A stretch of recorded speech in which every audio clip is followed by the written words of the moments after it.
Question कह रहा है, a ball rolls down an incline track, is its motion a straight line motion? देखो, एक बॉल इस तरीके से आ रही है, ये जीरो नहीं लिखा हुआ, ये बॉल है, ये बॉल है जो कि इस तरीके से आ रही है नीचे, और जब वो बॉल आ रही है तो यहां से यहां तक का डिस्टेंस है उसका 40 सेंटीमीटर, ए से बी तक का डिस्टेंस है 10 सेंटीमीटर, बी से सी तक का डिस्टेंस है 20 सेंटीमीटर, और सी से डी तक का डिस्टेंस है 30।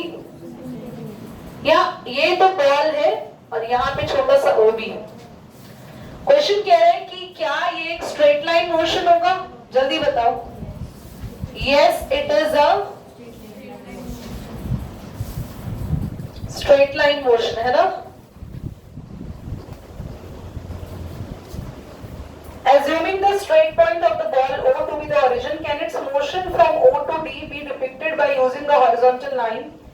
Are the values of the total distance traveled in the magnitude of the displacement from O to equal to the different point ABCD? चले ध्यान से देखते हैं क्या कह रहे हैं क्वेश्चन। सबसे पहले कि बॉल ऐसे एक तो इंक्लाइनली ट्रैवल कर रही है। सबसे पहले हमें बताना है कि क्या ये स्ट्रेट लाइन, हाँ सीधी लाइन में आ रही है वो, और अब हमें O to A, O to B, O to C and O to D तीनों में पता लगाना है डिस्टेंस एंड डिस्प्लेसमेंट। बच्चों, O से लेके A तक का डिस्टेंस कितना है? डिस्प्लेसमेंट भी तो 40 हुई ना, शॉर्टेस्ट डिस्टेंस तो यही है, इसके अलावा तो कोई और डिस्टेंस है नहीं, है ना? चलो नाउ A से B तक का, तो क्या ये क्वेश्चन में कोई डाउट है आपको? जल्दी बोलो। ये 30 और ये है ना, गलत लिखा है, हाँ कर रहे हैं, हाँ। O to B कितना हुआ? 50। O to C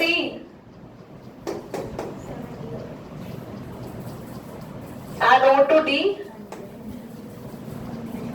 100 हो गया बेटा। समझ में आया? क्वेश्चन ने ये पूछा है, बस a ball rolls down an incline track, तो इंक्लाइन ट्रैक पे वो नीचे आ रही थी, उसका मोशन हमने देखा एक स्ट्रेट लाइन मोशन है। अज्यूम करना है कि बॉल स्टार्टिंग पॉइंट O पे थी, तो can its motion from O to D be depicted using the horizontal line as shown in the figure. चलो अब क्वेश्चन कह रहा है कि अगर हम बाय हॉरिजॉन्टल लाइन अगर मोशन को शो करें, जैसे फिगर में है, मतलब हम यहां से यहां देखें, O से D, O से D तक का हम लोग को ट्रैवल करना है बच्चों। तो क्वेश्चन कह रहा है आपके पास क्या डिस्टेंस और डिस्प्लेसमेंट सेम होगा? अगर हम बॉल यहां से आ रही है ऐसे, आ जाओ जल्दी, अगर बॉल यहां से आ रही है ऐसे, जल्दी देखो, यहां से इधर आ रही है, तो डिस्टेंस और डिस्प्लेसमेंट सेम होगा? बोलो। No, no distance is same as displacement. क्यों? जल्दी बोलो। क्योंकि यहां से लेके यहां तक तो डिस्टेंस होगा और डिस्प्लेसमेंट नहीं होगी। डिस्प्लेसमेंट हमेशा शॉर्टेस्ट डिस्टेंस को कहते हैं। Is that clear?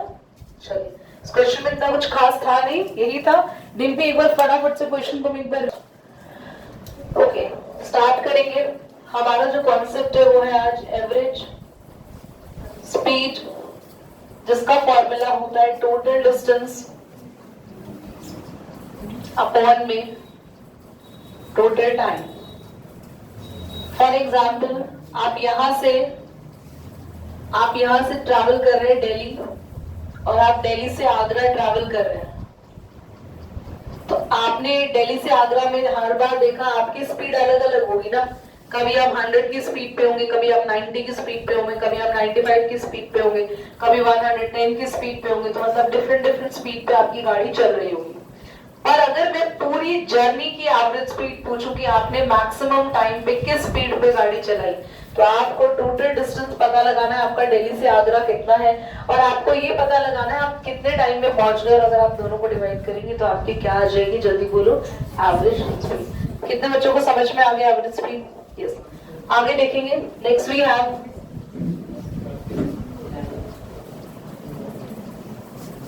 Average velocity, total displacement upon total time. दोनों में कुछ ज्यादा डिफरेंस नहीं है, यहां पे हम डिस्प्लेसमेंट और यहां टाइम। अगर आपने हमेशा डिस्प्लेसमेंट और टाइम को डिवाइड किया तो वो क्या निकल कर आएगा, एवरेज वेलोसिटी, अदरवाइज स्पीड। एक और बात, जब आप दिल्ली से आगरा जा रहे थे तो वो डिस्प्लेसमेंट ही तो हुआ। दिल्ली से जब आगरा गए, वापस तो दिल्ली नहीं आए ना, अगर आप दिल्ली से आगरा गए तो वो डिस्टेंस भी हुआ, और तो एक ही बात है, चाहे यहाँ पे पुट कर दो चाहे यहाँ पुट कर दो। पर अगर दिल्ली से आगरा जाके वापस आ गए तो डिस्प्लेसमेंट तो नहीं निकाल सकते एवरेज स्पीड, तो उस केस में बस क्या निकलेगा, एवरेज वेलोसिटी नहीं निकाल सकते, स्पीड निकलेगा। याद रखना, जब डिस्टेंस और डिस्प्लेसमेंट सेम हो, बस एक जगह से दूसरी जगह जा रहे हो, तो जब आप सॉल्व करोगे दोनों को तो आपकी एवरेज स्पीड भी वही है और एवरेज वेलोसिटी भी वही है। समझ में आ रही है बात? क्योंकि चेंज इन पोजीशन हुई है। पर अगर आपकी पोजीशन चेंज नहीं हो रही है, आप वहीं से स्टार्ट कर रहे हो वापस वहीं आ रहे हो, तो उस टाइम पे एवरेज वेलोसिटी क्या हो जाएगी, और एवरेज स्पीड हम फाइंड कर सकेंगे। समझ में आया? पक्का? चलो, मैंने एक क्वेश्चन लिखवाया जो आपकी बुक का एग्जाम्पल नंबर कौन सा है, एग्जाम्पल नंबर 4.1। ध्यान से देखेंगे सभी बच्चे। क्लास एक पोस्टमैन है ना, कितने पोस्टमैन है? हाँ, 2 पोस्टमैन है और दोनों वॉक कर रहे हैं एक दूसरे के तरफ, और कितना डिस्टेंस ट्रैवल करेंगे दोनों, देखो 210 योजन। योजन आप लोगों ने नोटिस किया होगा, पुराने टाइम पे, एंशियंट टाइम पे ना हम लोग ऐसे ही कहते थे 100 योजन की दूरी तय करी उसने, 100 योजन। रामायण अगर सुनी हो तो वहां सुना होगा ना, वहां सुना था ना, वो पुल बनाया था जो राम जी ने, तो कितने योजन का पुल बनाया था, 7 समुंदर पार करके लंका, कितने योजन है ना, तो वहां पे आपने सुना होगा। तो एंशिएंट टाइम पे किलोमीटर्स और मीटर्स नहीं, योजन में डिस्टेंस को मेजर करते थे।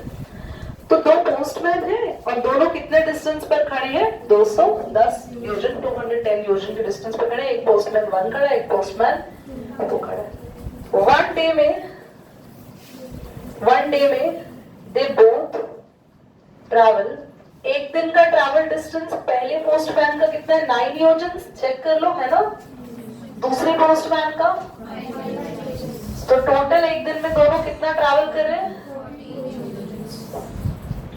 अब क्वेश्चन ने पूछा ये दोनों बीच में आके कब मिलेंगे, कितने दिनों में मिल जाएंगे, कहा ये दोनों मिलेंगे। ऐसे क्वेश्चंस को सॉल्व कैसे करते हैं, तरीका समझ लो, और पेपर में हमेशा यही अप्लाई करना है। They will meet total distance upon में total distance in between, total distance in 1 day। हाँ, कभी भी ऐसा क्वेश्चन आ जाए, 2 लोग कहाँ मिलेंगे, कितने दिनों बाद मिलेंगे, एक दूसरे के पास चलते हुए आ रहे हैं, तो याद रखना ऊपर हमेशा टोटल डिस्टेंस लिखना है और नीचे लिखना है एक दिन में दोनों ने कितना डिस्टेंस चला, माइनस और थोड़ा डिवाइड करेंगे, कितना आया, 15 दिन में दोनों एक दूसरे के पास पहुंच जाएंगे। समझ में आया? क्या ये फॉर्मूला याद रखेंगे? क्या इस तरीके का क्वेश्चन आएगा तो कर देंगे। इनके क्वेश्चन मैंने क्यों नहीं करा, इजी तो है, टोटल डिस्टेंस अपॉन में टोटल टाइम करके एवरेज स्पीड आ जाएगी, total displacement upon total time करके एवरेज वेलोसिटी। ये क्वेश्चन डिफरेंट था, फॉर्मूला इसमें ये यूज नहीं हो रहा है, कुछ और ही यूज हो रहा है, तो कुछ और मैंने आपको बता दिया। समझ में आया? नंबर ऑफ डेज आपको निकालने हैं कि वो कब मिलेंगे, तो फॉर्मूला मैंने लिखवा दिया, जल्दी नोट करें। सो अगला जो एग्जाम्पल है वो है एग्जाम्पल 4.2। जिनके पास बुक है वो बुक में देख सकते हो, जिनके पास नहीं है वो कोई बात नहीं, बोर्ड पर मैं ठीक से एक्सप्लेन कर ही रही हूँ, आप सीखिए। एक स्विमिंग पूल बना हुआ है और उस स्विमिंग पूल की जो विड्थ दे रखी है, मतलब जितना वो ट्रैवल करेगी लेंथ दे रखी है अभी। सो एग्जाम्पल 4.2, स्विमिंग पूल की लेंथ दे रखी है 25 मीटर। एक गर्ल है, बेटा कौन बोल रहा है क्लास में? Who is speaking? एक गर्ल है जो एक साइड से मूव करते हुए आगे जाती है और वापस अपनी जगह पर आ जाती है। तो उसने 25 मीटर वो स्विमिंग करते हुए आगे गई और वापस भी आगे 25 मीटर। क्वेश्चन ने बोला एवरेज स्पीड भी निकालो और एवरेज वेलोसिटी भी निकालो। एवरेज स्पीड का फॉर्मूला अभी साइड में लिखा भी है, टोटल डिस्टेंस अपॉन में टोटल टाइम। और क्वेश्चन ने बोला है कि इस सब काम को करने में टाइम उसको लगता है 50 सेकेंड्स। टोटल डिस्टेंस उसने चला होगा 25 प्लस 25, क्योंकि 25 उसको जाना है और 25 उसको वापस भी आना है। तो 50 बाय 50 कैंसिल होके 1 आया, 1 मीटर पर सेकेंड। कुछ चेंज करने की जरूरत नहीं थी क्योंकि डिस्टेंस मीटर में दिया हुआ है और टाइम भी किस में दिया हुआ है? सेकेंड्स में दिया हुआ है।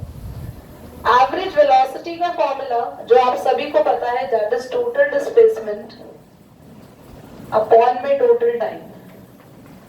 पर क्योंकि हमारी डिस्प्लेसमेंट 0 हो गई, क्योंकि गर्ल ने जहां से शुरू किया था वो वहीं आ गई, डिस्प्लेसमेंट 0 है और न्यूमरेटर 0 होने की वजह से आंसर भी हमारा क्या आ जाएगा? तो एवरेज वेलोसिटी हो गई 0 मीटर पर सेकेंड। करिए नोट, ध्यान से देखना। एग्जाम्पल नंबर नहीं है ये पॉज एंड पॉन्डर है ना। पेज नंबर ध्यान से देखो, कोई नोट नहीं करेगा, साथ साथ सब के सब बच्चे यहाँ इस क्वेश्चन को समझेंगे।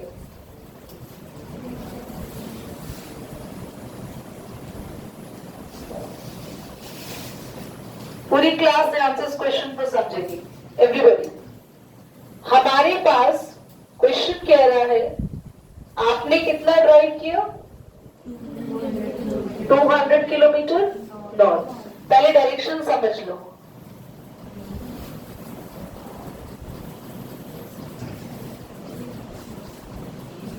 हमेशा ऐसे ही बनानी है डायरेक्शन, हमेशा नॉर्थ ईस्ट साउथ। मैं इसको याद रखती हूँ न्यूज से, न्यूज NE पर WS को कर देती हूँ SW, बस न्यूज से याद रखती हूँ मैं हमेशा, जिससे मुझे याद रहता है N के बाद हमेशा E आता है, न्यूज का NE यूज करना है।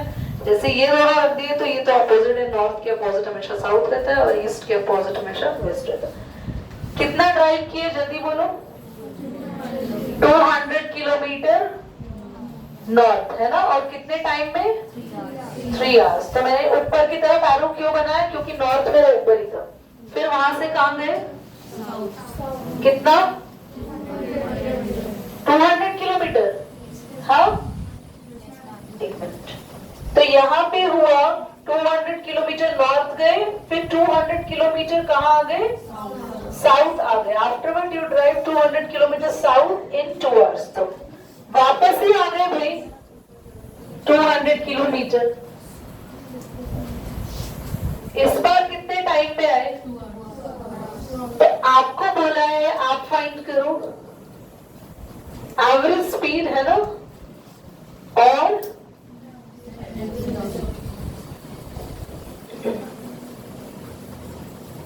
बच्चों एवरेज स्पीड तो फाइंड आउट सबको आता है ना। टोटल डिस्टेंस कितना ट्रैवल किया हमने और टोटल टाइम कितना? 5 आवर्स। और आप लोग इसको सॉल्व कर लेंगे 80 kilometre per hour. Time our में है, किलोमीटर पर आवर को मीटर पर सेकंड में चेंज करने के लिए ट्रिक दे रही हूँ। 5/18 से मल्टीप्लाई कर देते हैं, चेंज हो जाएगा मीटर पर। सॉल्व खुद कर लेंगे इसको अभी, याद रखोगे किलोमीटर पर आवर को 5/18 से मल्टीप्लाई करते हैं तो किस में चेंज हो जाता है? ये ट्रिक याद रखना। वैसे मैंने कोई अलग ट्रिक नहीं बना दी है। 5/18 बस कुछ भी नहीं है, 1000 और 3600। किलोमीटर को मीटर में चेंज करने के लिए ऊपर 1000 है देखो किलोमीटर को मीटर में चेंज करने के लिए क्या लगाते हैं, और आर को सेकंड में चेंज करने के लिए किससे डिवाइड करते हैं, इन्हें काट के 5/18 आता है, तो वो शॉर्टकट बताया। ठीक है, अब एवरेज वेलोसिटी तो भाई जहां से आप गए वहीं वापस आ गए, 0 ही होगी। क्यों क्यों जल्दी बोलो, वाई 0? क्योंकि इसकी डिस्प्लेसमेंट 0 है। लास्ट में लाइन आप लिख लेंगे अपने आप, जल्दी नोट करें। दो चीजें सीखनी है क्लास हम लोगों को आज, इंस्टेंटेनियस वेलोसिटी और एवरेज एक्सेलरेशन। इसके बाद हमारे चैप्टर में 3 टॉपिक्स बचे, एक तो ग्राफ, मोशन की इक्वेशंस और यूनिफॉर्म सर्कुलर मोशन। बस 3 टॉपिक है। तीनों में से जो टॉपिक हम लोग करने वाले हैं उसमें से मोशन की इक्वेशन सबसे ज्यादा इंपॉर्टेंट है, बिकॉज न्यूमेरिकल्स वहां से आते हैं एग्जाम में।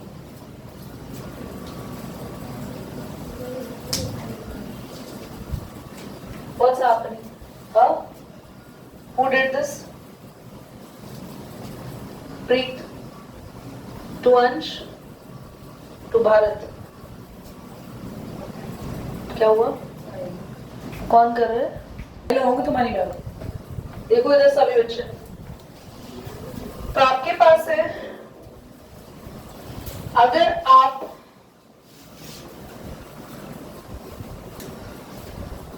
बाय कार अगर आप ट्रैवल कर रहे हो और आपने हर कुछ टाइम के बाद जब अपनी स्पीड देखी, पहली बार तो आप स्पीड देखते किस पे हो, तो जो आपका यहाँ पे स्टीयरिंग होता है उसके सामने एक मीटर बना होता है, दैट इज स्पीडोमीटर। स्पीडोमीटर है जो कि हमें स्पीड बताता है। एक होता है ऑडोमीटर जो हमें डिस्टेंस बताता है, ये आप छोटी क्लास में पढ़कर भी आए। तो हम एक जर्नी कर रहे हैं और आप इंस्टेंटली आपने देखा कि हम किस अभी राइट टाइम पे एट प्रेजेंट किस स्पीड पे चल रहे हैं, तो वो है इंस्टेंटेनियस स्पीड जो बार बार बदलती रहती है। थोड़ी देर बाद हमारी इंस्टेंटेनियस स्पीड कुछ चेंज हो जाएगी, ट्रैफिक आ गया अगर रोड पे, तो फिर अगर ट्रैफिक हट गया तो फिर हमारी इंस्टेंटेनियस स्पीड चेंज हो जाएगी, वो बढ़ती भी रहती है और कम भी होती रहती है।